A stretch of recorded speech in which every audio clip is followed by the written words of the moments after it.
Hi hello welcome to our channel. నేను మీ సిరి. ఈరోజు మనం చెప్పుకోబోయే కథ నువ్వే కావాలని పార్ట్ 4. కథలకు వెళ్ళే ముందు వీడియోని లైక్ చేసి ఆ తర్వాత హైప్ చేయడం మర్చిపోకండి. ఇక వచ్చేయండి. ఆలోపే ఇద్దరి పెదవులు కలిపేశాడు బావ. చిన్నపాటి షాక్ కొట్టింది నాకైతే. ఏం జరుగుతుందో కూడా తెలియలేదు. అలాగే బిగుసుకుపోయి నిలబడ్డాను. మెల్లిగా ఏదో మత్తు ఆవహించినట్టు అనిపించింది నాకు. అలాగే కళ్ళు మూసుకున్నాను. బావ ఊపిరాడనివ్వలేదు. బావ షర్ట్‌ని గట్టిగా పట్టుకున్నాను. బావ నన్ను వదల్లేదసలు. ఫస్ట్ కిస్ అది నా లైఫ్‌లో. ఊపిరి భారమైపోయింది. నా గుండె వేగం పెరిగిపోయింది. నన్ను వదిలాడు బావ. కాసేపటికి మెల్లిగా కళ్ళు తెరిచి చూశాను. నా వైపు చూస్తూ కనిపించాడు బావ. వెంటనే కళ్ళు దించేసి అక్కడి నుంచి వెళ్ళడానికి అన్నట్టుగా వెనక్కి తిరిగాను. వెళ్తున్న నా చేతిని పట్టుకున్నాడు. గట్టిగా కళ్ళు మూసుకున్నాను. నాకైతే పిచ్చ భయమేసింది. నా అరచేతులు చల్లగా అయిపోయాయి. అషు మళ్ళీ పిలిచాడు బావ. ఎప్పుడు ఏదో ఒకటి అనేవాడు ఇలా. పిలుస్తుంటే చాలా నచ్చింది నాకు. ఓరగా తల తిప్పి బావని చూశాను. ఎక్కడికి వెళ్ళిపోతున్నావు అని అడిగాడు బావ. నా గదిలోకి అని చిన్నగా చెప్పాను. రిప్లై ఇవ్వకుండా వెళ్ళిపోతే ఎలా అని అన్నాడు. దేని గురించి అడుగుతున్నావు బావా అని కళ్ళు దించేసి అడిగాను. వెంటనే నా చేతులు పట్టుకుని తన మీదకు లాగేసుకున్నాడు. షాక్ అయ్యి కళ్ళు పెద్దవి చేసి చూశాను తన్ని. అంతే కదా, మరి ఇన్ని షాకులు ఇస్తుంటే ఇంకా అర్థం కాలేదా అన్నాడు నా ముఖానికి దగ్గరగా ముఖం తెస్తూ. బావా అన్నాను వణుకుతున్న గొంతుతో. అలా పిలుస్తూ ఉంటే ఎంత బాగుందే. ఏమన్నా పిలుస్తావా, మ్యూజిక్‌లా ఉంటుందే నీ వాయిస్ అని నా నడుము చుట్టూ చేతిని వేశాడు. ఆ క్రమంలో నేను బావకి ఇంకా దగ్గరగా వచ్చాను. అషు ఉదయం ఏడ్చావా అని అన్నాడు బావ. నేనేం మాట్లాడలేదు. తల దించుకునే ఉండిపోయాను అలాగే. నీకిదేం జబ్బే, నోట్లో నుంచి మాట రాదసలు ఎందుకే అని అన్నాడు విసుగ్గా. బావా నేను గదిలోకి వెళ్ళిపోతాను అన్నాను వణికే గొంతుతో. అషు పిచ్చిలేస్తోందే అన్నాడు బావ. బావ మాటలు నాకు చాలా కొత్తగా అనిపించాయి. అంతలోనే చాలా ఆశ్చర్యంగా కూడా అనిపిస్తోంది. ఇదంతా కలా లేక నిజమా? ఏది తెలియని అయోమయ స్థితిలో ఉండిపోయాను నేను. పెదవి చివరన పెదవులతో టచ్ చేశాడు. మళ్ళీ బిగుసుకుపోయి అలాగే ఉండిపోయాను. ఇంత లేట్‌గా ఎందుకు పుట్టావే అన్నాడు నా మెడ మీద ముద్దు పెడుతూ. బావా భయంగా ఉంది అన్నాను తడబడుతూ. నా బ్యాడ్ లక్. ఈ కళ్ళజోడు నాకంటే 7 సంవత్సరాలు లేట్‌గా పుట్టింది. ఒక్కసారిగా నా నడుము దగ్గర ప్రెస్ చేశాడు. వెంటనే నెట్టేశాను బావని. అక్కడి నుంచి 2 అడుగులు ముందుకు వేశానో లేదో మళ్ళీ నా చెయ్యి తన చేతిలో ఉండిపోయింది. కాదు కథ చిక్కుకుపోయింది. బావా ప్లీజ్ నేను వెళ్ళాలి అన్నాను భయంగా. నువ్వు వెళ్ళొద్దు, నీతో మాట్లాడాలి అన్నాడు బావ. బావ మాటలు వింటుంటే నా గుండెలో రైళ్లు పరిగెత్తున్నాయి. చెప్పు బావా అన్నాను బావ వైపుకి తిరిగి. నేను ఇంత చేస్తున్నా నువ్వెందుకే సైలెంట్గా ఉన్నావు అని అడిగాడు. బావా వెళ్తాను అన్నాను నేను మళ్ళీ. తల పట్టుకున్నాడు. వెంటనే తన వైపుకి అడుగులు వేస్తుంటే వెనక్కి వెనక్కి వెళ్ళాను. తలుపుకి అనుకొని అలాగే బీసుకుపోయాను. చాలా దగ్గరికొచ్చేశాడు మళ్ళీ. ఎంత దగ్గరికి అంటే నా ముఖానికి బావ ఊపిరి తగులుతోంది. అంత దగ్గరికొచ్చేశాడు. ఏదో చెప్పాలని ఉన్నా చెప్పలేని పరిస్థితి నాది. వెళ్ళాలి అని చెప్పాలి అనుకున్న నోట్లో నుంచి మాట రావడం లేదు నాకు. బావ పెదవులు నా బుగ్గలను తాకాయి. ఊపిరి ఆడలేదసలు. వణుకుతున్న నా చేతులను తన చేతులతో బంధించేశాడు. సెకనుకొకసారి కళ్ళు ఆర్పుతూ చూశాను బావని. నుదుటిన చిన్నగా ముద్దు పెట్టాడు. పరవశంతో నా కళ్ళు మూసుకున్నాయి. కళ్ళపైన సున్నితంగా పెదవులు తాకించాడు. తర్వాత నా పెదవుల మీద తన పెదవులు నిలిపాడు. తన 2 చేతులను గట్టిగా పట్టుకున్నాను నేను అప్రయత్నంగా. బావ పూర్తిగా నా దగ్గరికొచ్చేశాడు. బావని ఆపాలి అనుకున్నాను కానీ నా వల్ల కావడం లేదు. నా బాడీలో ఏ పార్ట్ బావకి ఎదురు తిరగట్లేదు. తర్వాత మెల్లిగా వదిలాడు నన్ను. బావని వెనక్కి నెట్టాను. డోర్ ఓపెన్ చేసి పరిగెట్టాను. ఆలోపే బావ నవ్విన నవ్వు నాకు తెలిసిపోయింది. వెళ్ళి నా గదిలో బెడ్ మీద పడిపోయాను. కలో నిజమో అర్థం కావట్లేదు. కొంచెం కూడా కోపం రావట్లేదు నాకు. బావకి నేనంటే ఇష్టం అనుకోగానే నాకు చాలా సంతోషంగా అనిపించింది. ఆ సంతోషం మాటల్లో చెప్పలేనిది. అలాగే ఆలోచిస్తూ నిద్రలోకి జారుకున్నాను నేను. తర్వాత రోజు ఉదయం లేచి బెడ్ మీద కూర్చున్నా. రాత్రి జరిగిందంతా గుర్తొచ్చి నా బుగ్గల్లో సిగ్గులు పూచాయి. చాలాసేపటి వరకు బావని తలుచుకుంటూ ఉండిపోయాను నేను. ఫ్రెష్ అయ్యి హాల్లోకొచ్చాను. అత్త కాఫీ ఇచ్చింది. బావకిచ్చి రమ్మంటుందేమోనని నా గుండె దడద ఎక్కువైపోయింది. ఏంటి అలా చూస్తున్నావు? తాగు అని అంది అత్త.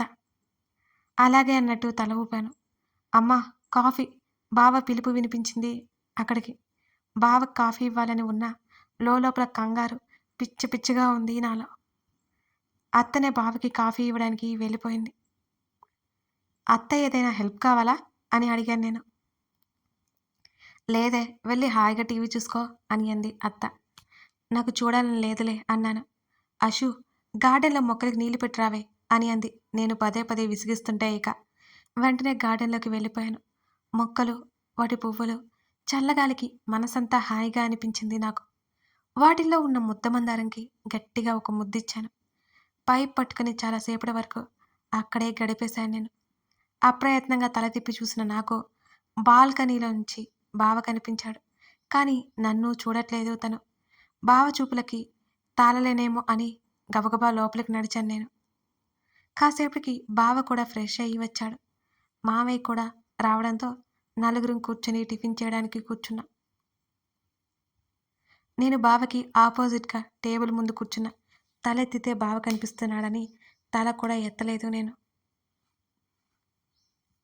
నేను గమనించింది ఏంటంటే బావ కూడా నన్ను అసలు పట్టించుకోలేదు అని. సైలెంట్గా తినేసామిక. అషు, నా బైక్ కీస్ ఇవ్వు అని అన్నాడు చాలా నార్మల్గా. ఎక్కడున్నాయి బావా అని అన్నాను బావ ప్రవర్తనకి ఆశ్చర్యపోతూ. ఇక్కడే హాల్లో ఉండాలి అని వెతికి రూమ్లో ఉన్నాయిలే, నేను తెచ్చుకుంటానులే అన్నాడు బావ. అంత బావ తెచ్చుకుంటాడంటే సరే అనొచ్చుగా, నేనెందుకంటాను. బావా, నేను తెస్తాను, ఎక్కడున్నాయి అన్నాను త్వరగా తెచ్చి ఇవ్వాలి అన్న ఉద్దేశంతో. బెడ్ పక్కనే టేబుల్ మీద అన్నాడు బావ. అత్త కిచెన్లో ఉంది, మామయ్య హాల్లో కూర్చుని ఉన్నారు. అలాగే అని వెంటనే బావ గదిలోకి వెళ్ళాను నేను కీస్ కోసం. అక్కడ కీస్ కనబడలేదు. స్టడీ టేబుల్ దగ్గర కూడా చూశాను, ఎక్కడా కనిపించలేదు. ఎక్కడున్నాయో అని రూమ్ మొత్తం వెతికాను, కనిపించలే. అయినా సరే కీస్ కనబడలేదు. బావకి చెప్పాలి, లేకపోతే ఇంకా లేట్ అవుతుందని వెనక్కి తిరిగాను నేను బయటికి రావడానికి అన్నట్టుగా. బావ లోపలికొచ్చి తలుపు గడియ పెడుతూ కనిపించాడు. నేను గుటకలు మింగుతూ చూశాను తన వైపు. బావా అన్నాను కంగారుగా సాగదీస్తూ, దగ్గరికి వస్తున్న బావని చూస్తూ. కీస్ కనిపించాయా అన్నాడు. లేదు బావా అన్నాను. కీస్ ఇక్కడే ఉన్నాయి, చెప్పడం మర్చిపోయా అని తన పాకెట్లో నుంచి తీసి చూపించాడు బావ. కళ్ళు పెద్దవి చేసి ఆ కీస్ని బావని మార్చి మార్చి చూశాను నేను. నేను బావ పక్క నుంచి వెళ్తుంటే నా ముంజెత్తును పట్టుకుని వెనక్కి లాగాడు బావ. బావా, ఉలిక్కిపాటుగా అన్నాను. ఆ, చెప్పవే అన్నాడు నా ముఖంలోకి చూసి నవ్వుతూ. నేను అంటున్నా, ఇంకేం మాట రావట్లేదు నాకు. బావ ఊపిరి వెచ్చగా నా మెడను తాకుతోంది. అషు అంటూనే గట్టిగా హత్తుకున్నాడు నా భుజం మీద ముద్దిస్తూ.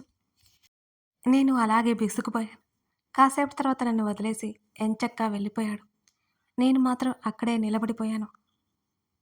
అత్త పిలిచే వరకు అలాగే చలనం లేకుండా బిగుసుకుపోయాను బావ పనికి. తర్వాత మెల్లిగా బయటకొచ్చాను. ఏం చేస్తున్నావు లోపల? చాలా మామూలుగా అడిగింది అత్త. ఉలిక్కిపడి చూశాను అత్తని. అషు, ఏంటి అలా ఉన్నావు అని అడిగింది సందేహంగా. ఏం లేదత్తా అన్నాను నవ్వు పులుముకుంటూ. అత్తతో కొంచెంసేపు టైం స్పెండ్ చేసి ఫోన్ తీసుకుని రూమ్లోకి వెళ్ళిపోయాను.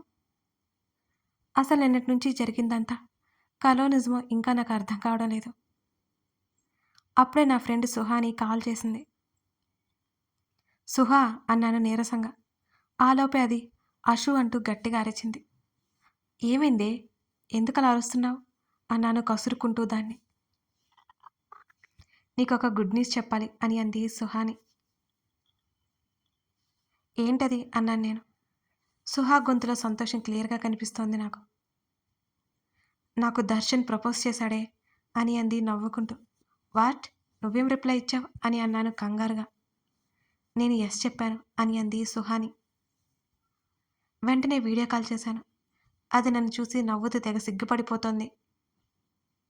అదేంటి, అలా ఎందుకు చెప్పావు అని అరిచాను నేను సుహానిని. ఎందుకే అరుస్తున్నావు అని బిక్కుబిక్కుమంటూ అడిగింది నన్ను. లేకపోతే ఏంటి? నీ వయసెంత? అప్పుడే లవ్వేంటి? అని అడిగాను. అప్పుడే బావ ప్రవర్తన గుర్తొచ్చింది నాకు. అదంతా చాలా ఇబ్బందిగా అనిపించింది నాకు. మరి నేను చేస్తున్నదేంటి? నేను సుహాతో చెప్పిన మాటలు నాకు చెంపపెట్టేలా అనిపించాయి. మనమేం చిన్నపిల్లం కాదు. మనకి 19 ఇయర్స్. ఇంకేమైంది అని అంది సుహాని. సుహా, నాకెందుకో ఇది కరెక్ట్‌గా అనిపించడం లేదా అన్నాను. ఎందుకు అని అడిగింది. ఇప్పుడే ఈ ప్రేమలో కరెక్ట్ కాదేమో అన్నాను నేను. అలా ఎందుకనుకుంటావు? దర్శన్ గురించి నీకు తెలుసు కదా! Class topper. అంతేకాకుండా చాలా మంచివాడు అని చెప్పింది సుహా. అవునే కానీ ఇది ఇప్పుడు ప్రేమ కాదేమో, జస్ట్ అట్రాక్షన్ ఏమో అన్నాను. నీకేం తెలీదు. నువ్వు ఊరికేవే. మనమేం చిన్నపిల్లలం కాదని చెప్పాను కదా! కాబట్టి ఇది ఖచ్చితంగా లవ్ అని అంది సుహాని గట్టిగా. ఏమో నాకైతే ఇంకా అయోమయంగానే ఉంది సుహా. ఏది కరెక్ట్ ఏది రాంగో నీకు తెలుసు అని అనుకుంటున్నాను. టేక్ కేర్ అన్నాను. ఆలోచనలు బావ వైపు మళ్ళుతుంటే. సరే నేను జాగ్రత్తగానే ఉంటానులే కానీ నువ్వేం కంగారు పడకు బంగారు అని చెప్పింది సుహాని. అవును అడగడం మర్చిపోయాను. మీ అత్తయ్య వాళ్ళ ఊరు వెళ్ళావు కదా! ఎప్పుడు మీ బావ గురించి చెప్తావు కలిసావా మరి? అని మళ్ళీ అడిగింది సుహాని. ఇంట్లోనే ఉంటాడు కదా అన్నాను నేను మెల్లిగా. నిజం చెప్పవే మీ మధ్య ఏమీ లేదా అని అడిగింది సుహాని నవ్వుతూ. అదేం లేదన్నాను నేను ఇబ్బందిగా. ఇప్పుడు ఇలాగే ఉంటుందిలేవే. టైం వస్తే నువ్వే నాకు కాల్ చేసి చెప్తావు అని నవ్వింది సుహ. సరే ఆ టాపిక్ వదిలే ఇంకేంటి అంటూ ఆ టాపిక్ ముగిసేలా మాట్లాడాను నేను. ఏముంది మామూలే. మా డాడీ సంగతి నీకు తెలుసుగా. సమ్మర్‌లో కూడా బయటికి పంపించడం లేదు నన్ను. పిచ్చ బోర్ కొడుతుందే నాకు. కనీసం ఫోన్ కూడా ఎక్కువసేపు ముట్టుకొని ఇవ్వట్లేదసలు. బాధకి వెళ్ళగక్కింది సుహాని. బ్యాక్‌లాగ్స్ అన్నీ కంప్లీట్ చేస్తే నీకు ఫ్రీడమ్ ఇచ్చేవారు. అన్నీ నీ వెనక వేసుకొని కూర్చో అన్నాను నేను కోపంగా. అబ్బా! మళ్ళీ మొదలుపెట్టకే. నాకు చదువు రాదో అంటే ఎవరు వినరే. సర్లే ఈ ఇయర్‌కి కంప్లీట్ చేస్తానులే కానీ నీకొక సీక్రెట్ చెప్పాలి అంది చాలా మెల్లిగా. ఏంటది? అన్నాను నేను సందేహంగా. ఒక్క నిమిషం అంటూ ఆడియో కాల్‌గా మార్చేసింది మా కాల్‌ని. ఏంటది? మళ్ళీ అడిగాను ఆతృతగా. నీరవ్ నీ గురించి అడిగాడట గుసగుసగా చెప్పింది. ఏంటి? అన్నాను భయంగా. అవునే మన ఫ్రెండ్ రాధీ లేదు. వాళ్ళ ఇల్లు నీరవ్ ఇల్లు దగ్గరలోనే. రాధి వాళ్ళ మమ్మీ, నీరవ్ వాళ్ళ మమ్మీ ఇద్దరు ఫ్రెండ్స్ అట. అలా ఈరోజు నీరవ్ రాధి వాళ్ళ ఇంటికి వచ్చాడట. నీ గురించి అడిగాడట అని అంది సుహాని చాలా మెల్లిగా. సుహా మాటలు వింటుంటేనే నాకు చాలా భయంగా అనిపించింది. సుహా ఏమంటున్నావే అని అడిగాను నేను వణికే గొంతుతో. అవునే 3 రోజుల నుంచి నువ్వు కనిపించలేదని రాధిని అడిగాడంట అంది. మరి రాధి ఏం చెప్పింది అని కంగారుగానే అడిగాను నేను. తెలీదు అని చెప్పిందంట అని సుహాని అనగానే ఊపిరి పీల్చుకున్నాను నేను. అషు ఉన్నావా అని అడిగింది సుహ. ఆ కంగారుగా అన్నాను. ఏమైందే అని అడిగింది సుహ. భయంగా ఉందే అన్నాను నేను. అందుకే మీ నాన్నతో చెప్పు అన్నాను. నువ్వు విన్నావా అంది సుహాని. లేదు నేను నాన్నతో చెప్పలేనే. లేకపోతే మీ మావయ్యతో చెప్పు. మీ బావ ఉన్నాడు కదా! చెప్పొచ్చు కదా ప్రాబ్లమ్ సాల్వ్ చేస్తాడేమో! సలహా ఇచ్చే ప్రయత్నం చేసింది సుహ. లేదు లేదు. బావకి కోపం. బావకి తెలిస్తే ఆ మ్యాటర్ ఇల్లంతా తెలుస్తుంది. నేను తలెత్తుకోలేను. నా తప్పు లేకపోయినా నన్ను ఏదైనా అంటే తట్టుకోవడం నా వల్ల కాదే అన్నాను నేను దిగులుగా. అందరూ మీ ఫ్యామిలీ లాగానే నిన్నెందుకనుకుంటారు? తెలియదు. ఒకవేళ నా తప్పుగా మాట్లాడితే నేను భరించలేను. నా ప్రాబ్లమ్ నేను సాల్వ్ చేసుకుంటాను అన్నాను నేను. ఒసేయ్ మెంటల్ దానా! నువ్వు మీ నాన్నకి చెప్పడం తప్పితే మరో మార్గం లేదు నీకు అని గట్టిగా అరిచింది సుహాని కోపంగా.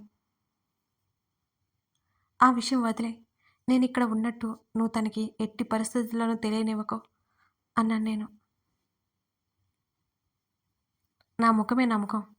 నేను బయటికి వెళ్తే కదా అతను కనబడేది. అయినా మా అమ్మ నాన్నతో తప్పితే నేను బయటికి ఎందుకు వెళ్తాను? సమ్మర్ అంతా ఖాళీగా బ్రతకాల్సి వస్తుంది నా బ్రతుకు. మా నానమ్మ వాళ్ళ ఊరికి వెళ్ళాలి అనుకున్నాను. మా నానమ్మ వచ్చేసింది. ఇక ఎటూ కదలకుండా ఇంట్లోనే కూర్చుని తింటున్నా అని అంది సుహాని. డ్రామాటిక్‌గా చెప్తున్న సుహా మాటలకు నాకు నవ్వొచ్చింది. ఆ! సరే, సరే. అలా ఇంకో అరగంట గడిచిపోయింది మాట్లాడుకుంటూనే ఉన్నాం. సుహాని కాల్ కట్ చేశానో లేదో, ఆ అన్‌నోన్ నంబర్ నుంచి కాలొచ్చింది. ఎవరై ఉంటారనుకుంటూ లిఫ్ట్ చేసి చెవి దగ్గర పెట్టుకున్నాను. బంగారు అన్నాడతను.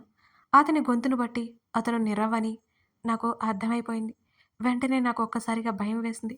ఎలా ఉన్నావు బంగారు అని అడిగాడు నీరవ్. ఎవరు అన్నాను. అతనెవరో తెలిసి కూడా.